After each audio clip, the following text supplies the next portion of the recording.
매년 새해가 되면 성경 일독이라는 큰 포부를 가지고 성경 읽기를 시작합니다.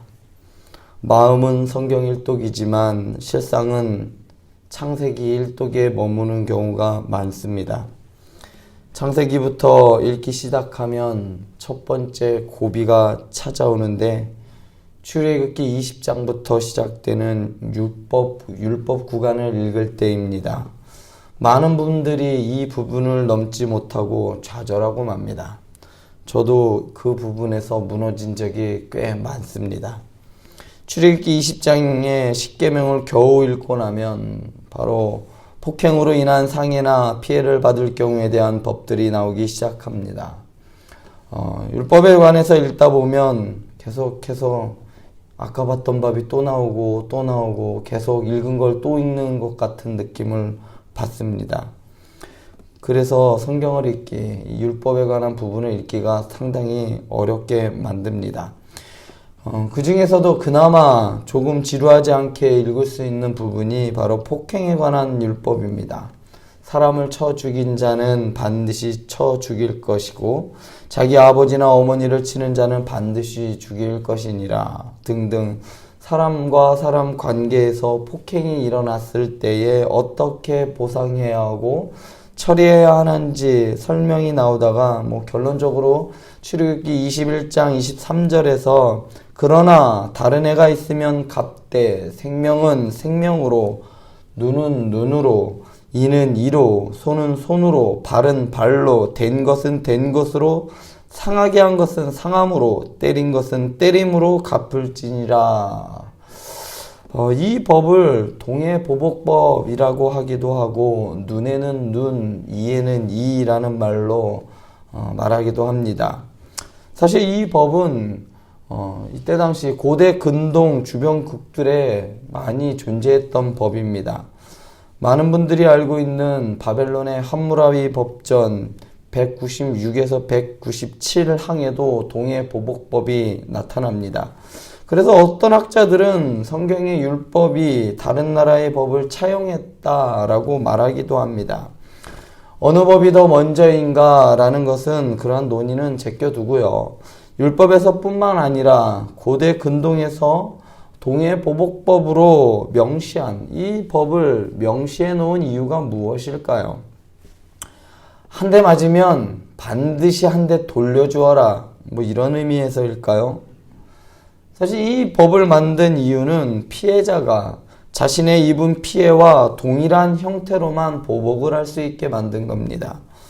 즉 지나친 복수를 방지하기 위한 법입니다. 피해자에게 입힌 손해만큼만 가해자를 처벌한다는 원칙을 강조한 법입니다.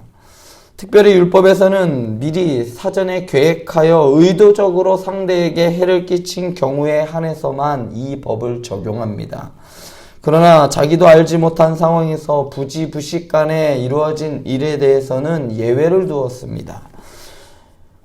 공권력이 약했던 고대 세계에서 죗값의 이상을 그것을 통해서 빚어질 수 있는 추악한 복수의 악순환을 예방하고 보복이라는 명목으로 빚어지는 더 큰 범죄를 막기 위한 공공의 질서와 각 개인의 생명과 재산 보호 차원에서 마련된 법이 바로 이 동해보복법입니다.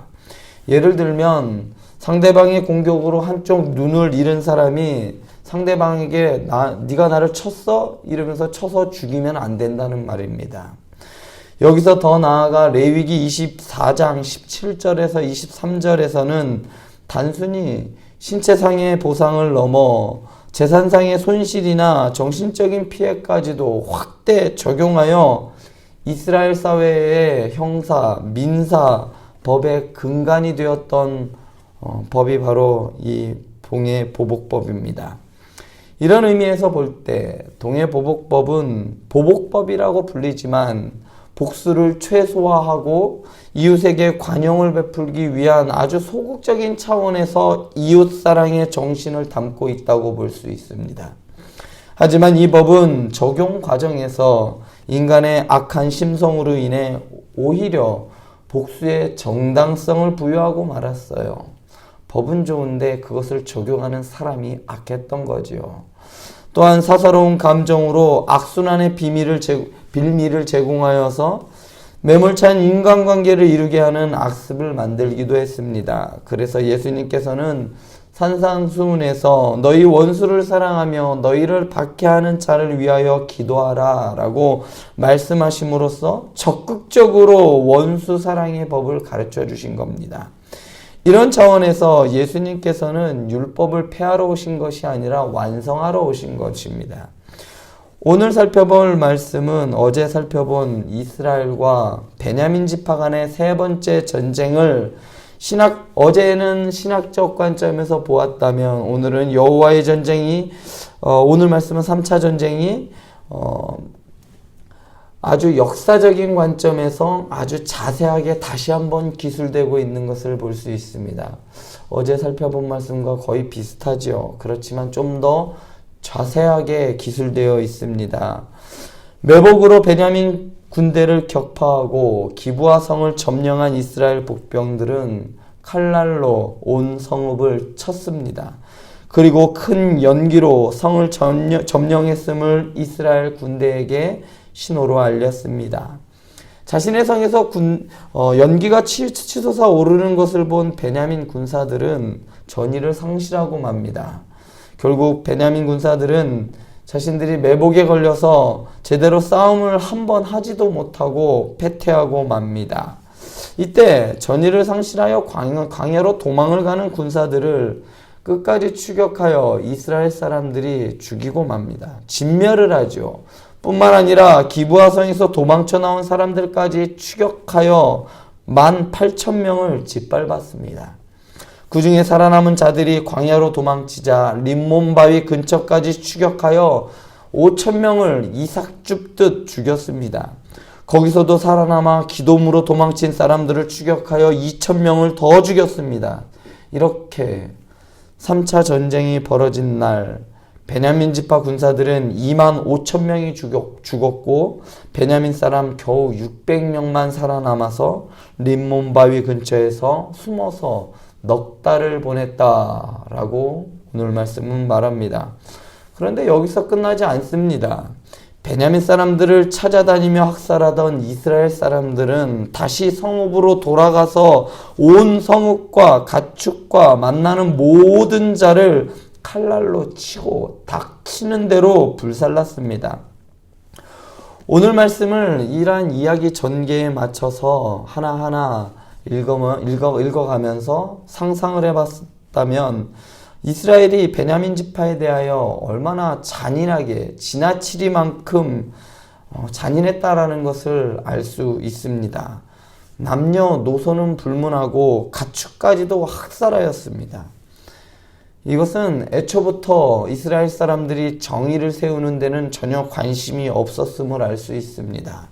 정의를 세우기 위해서는 기껏해야 기브아에 있는 불량배들이나 아니면 싸우러 나왔던 베냐민 지파 사람들을 처형하는 것으로도 충분했을 겁니다.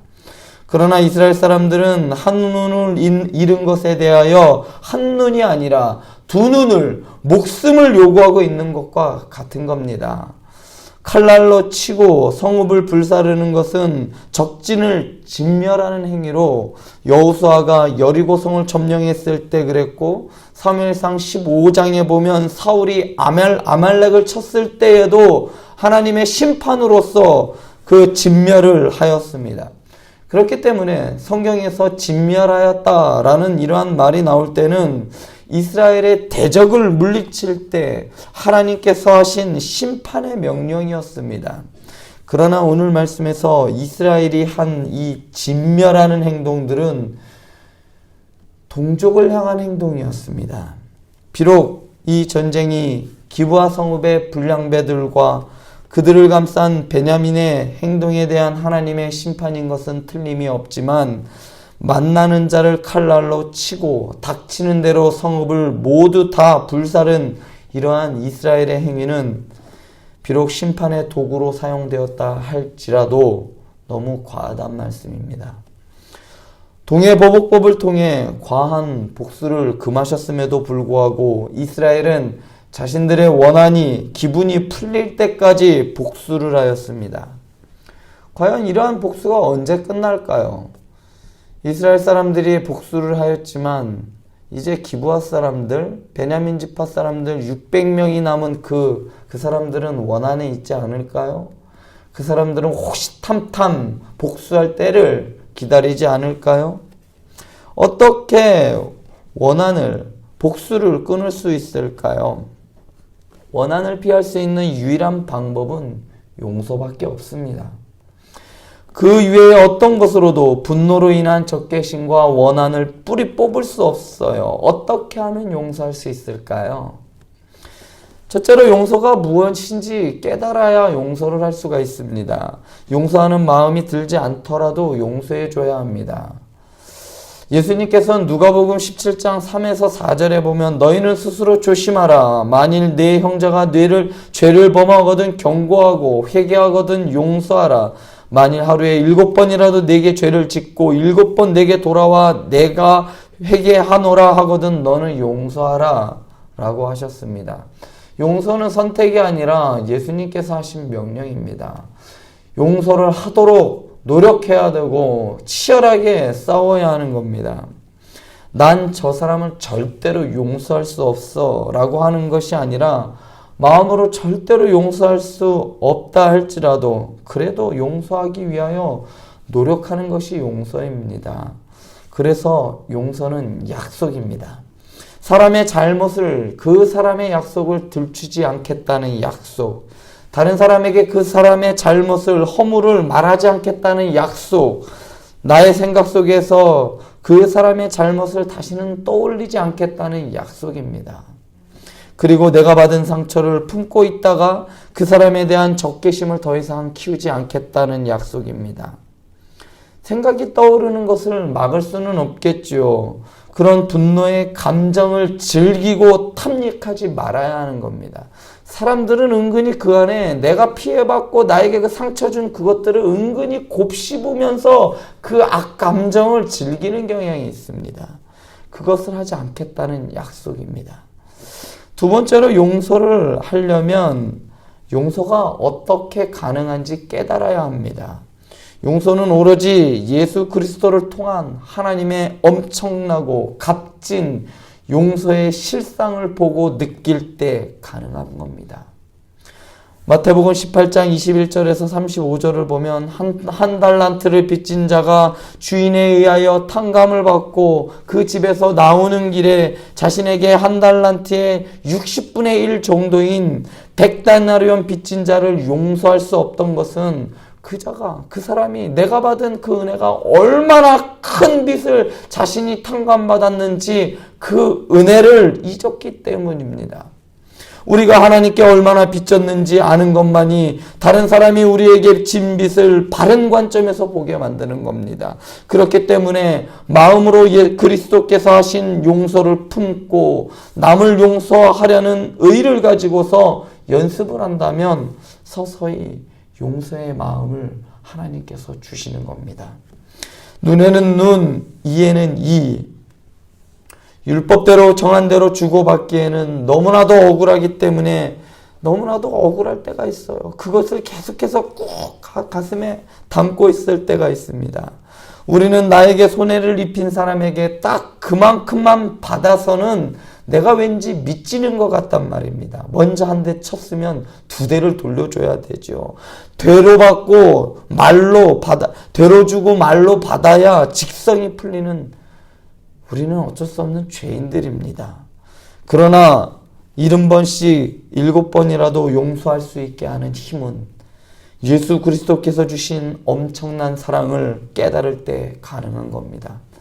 그 엄청난 사랑 앞에 섰을 때에서야 비로소 우리는 원수라도 용서할 수 있는 예수님의 그 말씀, 원수라도 용서하라는 그 말씀을 비로소 삶으로 살아낼 수 있는 겁니다. 예수님이 이 땅에 오심을 축하하는 성탄절이 가까워옵니다. 성탄의 불빛을 볼 때마다 그 화려함 뒤에 숨어있는 우리의 죄인됨이 보였으면 좋겠습니다. 그래서 예수님께 받은 그 구원의 가치를 알아서 원수를 내 몸같이 사랑하는 말씀이 적어도 사랑하는 행복한 교회 성도님들 삶에서는 실현되는 그러한 사랑의 전달자들이 될 수 있기를 소원합니다. 기도하시겠습니다.